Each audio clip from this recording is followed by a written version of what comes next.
I also think that besides Goethe, I think Schiller also may have had an impact on Louisa, because in The Robbers, I think it's called, in Schiller's first novel, there's a feminine character called Amalia. I don't know how to pronounce her in English, but she is very sweet, very generous. She is like kind of like Beth, but without the fact that Beth fell in love with somebody. She's very kind and giving and generous, and she only wants the best for everyone. So I also had some parallels between Schiller's work and Louisa's work. That's really interesting. What was the name of that book? It was called The Robbers. Like I said, it's the first novel, so I haven't read anything else to him yet, but maybe in another novel of this, we also see how much he's improved, because we wrote that one when he was 17. Suppose he was not allowed to write at that time. I forgot why, but he wasn't allowed.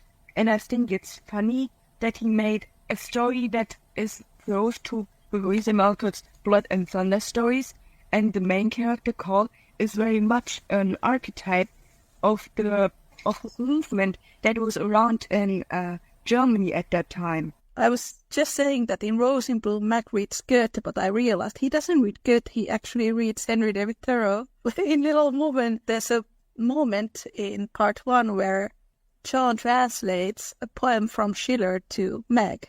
Yes, that is very cute, and it's also very funny because John also knows German, and it's also funny if you think about it. It's kind of like the whole March family is very interested in German culture.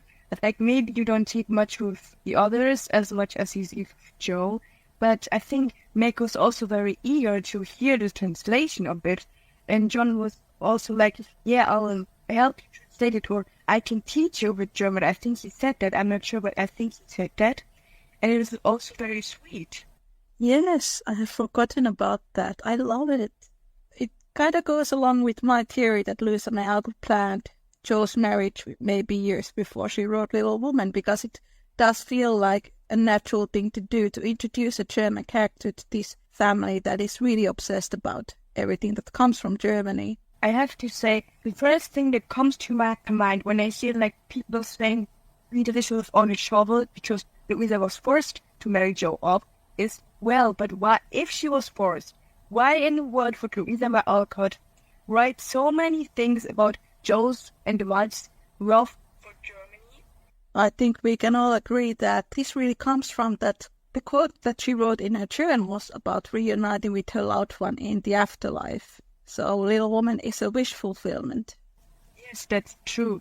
And I also have to say, when like people read it, I think it's also kind of racist of them to state that he was shoveled into the novel, because I mean they know Friedrich is German, and it's almost always he's like they dislike him, especially because he is German. Like, even people today are like, meh, she should have stayed single or with Laurie, which, to be honest, I can't stand both of it. I could never stand the thought that Joe might have ended with Laurie or alone, especially after reading the chapters All Alone and Surprises, because in these 2 chapters you can see how lonely Joe is, and then there are people who say she only married Friedrich because Friedrich was invented because Louisa May Alcott was forced to marry him. I think you're correct about the racism, because I have read so many Louisa May Alcott studies that are like, Joe should have married Laurie, or Joe should have been alone. There usually is a racist undertone when they start to speak about Friedrich's character, and then they do not include this part in Little Woman where Joe clearly loves everything that comes from Germany, or Louisa May Alcott's adoration to Germany. In Rosenbloom, there is a Chinese character called Fancy, and he marries an American girl. Yes, and I also think it's funny that in Rosenbloom, I think, Fancy married, it is also very important because it shows that, well, okay, he was kind of mocked a bit, Fancy, in the first book. I think it is also very important because, like, she didn't just completely leave them off in the second book. She included them, Fancy, and she made him marry an American because it shows how inclusive she is. And while I know that many people are like, well, yes, but Louisa May Alcott has something against the Irish, while I can read a bit of it in her novels, we don't know what happened to her that made her hate the Irish people so much, and whether it's true at all. I think it was a comment at the time to mock the Irish people, unfortunately. I spoke with someone who was working in the Orchard House, and they said that it was really more about the effect of the time period. I don't know. Yeah, Irish people don't really get a good reputation in Little Women because when Amy's limes are thrown to the snow, they are the Irish girls who are picking on her. We don't know. But it's also kind of funny because Hannah herself is Irish, and Hannah is portrayed in a good light. So I agree with you. I think it is more like the effects of the time, because I mean, if Louisa May Alcott included a Chinese and Asian character in one of her novels, had this person marry an American, and it was portrayed as a good thing, then why should she be completely against the Irish if, like, Hannah was portrayed in such a good light? I think it's a bit the same, like, now there's war going on in Ukraine, and Finnish here are boycotting Russian products, but I don't think all Finnish hate Russians because of that, because it's not all Russians who are there or who are the cause of the situation, but it's certain individuals. I think we are onto something here.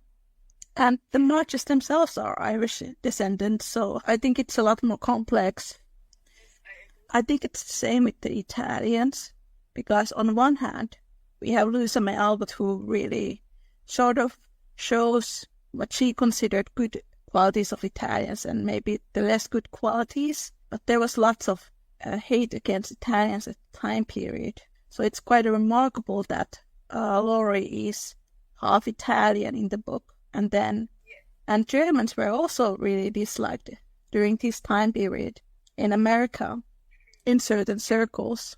I also think it's very important, like, Mr. Lawrence is actually portrayed like he's a very kind and giving and lovable person, but he also is a flaw that part one we learn that his son-in-law or married in Italian, and she was against it. Mrs. March states that he never could like the Italian lady, even though she was very kind and loving and overall a very nice person. And Mr. Lawrence couldn't like her, even though she was very kind to him and all that stuff, simply because he kind of represented, I think, the culture or the society around that time. If Mr. Lawrence was raised in an environment where there is a lot of preconceptions against Italians, then he would part of that kind of generation that sort of automatically sees them as lower than he. It sucks, but that's the way a lot of people are, even still today. Yes, sadly, but I also did say, I really love how Louisa May Alcott, she made these interracial marriages and that women work so well. Whenever I read those passages between the couples, like except for Meg and John, they are both American. They're still a lovely couple though. But whenever I read it, I love the way Louisa May Alcott portrays these couples, Amy and Laurie, and Joe and Beth, because it really gets lost in all of the adaptations. I think the only couple which gets a bit of light, where we get to see a bit, is the one between John and Meg, only because Meg is the first one to marry, I assume. But then movie makers all like romanticize Joe and Laurie, and it doesn't feel right because it also kind of cheapens the fact that she does in the end fall in love with Friedrich and never loves Laurie the way people expected her to. Because that's not the way things happen in the novel.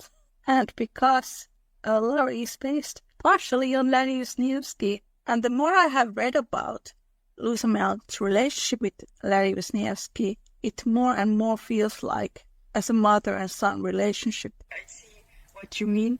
I also have to state that for me, I don't think that Little Women would have been, I will call it perfect because nothing or nobody is perfect, but it would have not been the masterpiece, as I call it, if Joe had ended up with Laurie, because first of all, Louisa May Alcott based all the characters around somebody she loved, cared about with you, and it would not have been right for her to marry Joe and Laurie because Ladislav is the inspiration for Laurie, one of the inspirations, and she doesn't end up with Harry. I don't think it will work because it is all like it.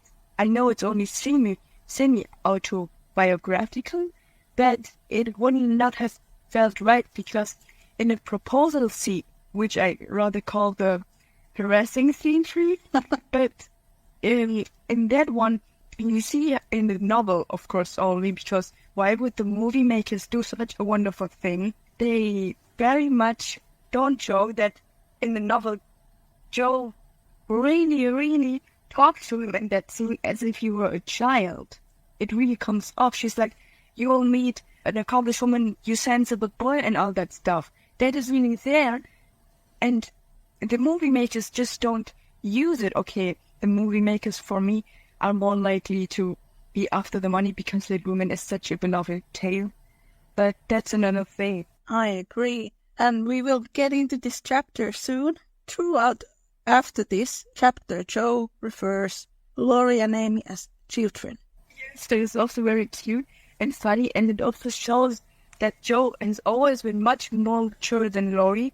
I can't kind of say whether she was more mature than Amy after Amy grew up, but I think it also shows that while Joe is a free spirit and independent and I will not say egoistic, but at some kinds it calls, she says like, I only want to do things for myself. So she cares very much about herself, and she also respects herself very much. And I love that she calls them the children because first of all it's cute. Second of all, it, like I said, it shows that she is very much mature. Hello, friends. It is Niina from the Little Woman podcast. Just to let you all know that the Little Woman podcast episode transcripts are now available as books. You can find them as paperbacks and ebooks. They are wonderful reading for all the fans of Louisa May Alcott. You can find all the links from the description.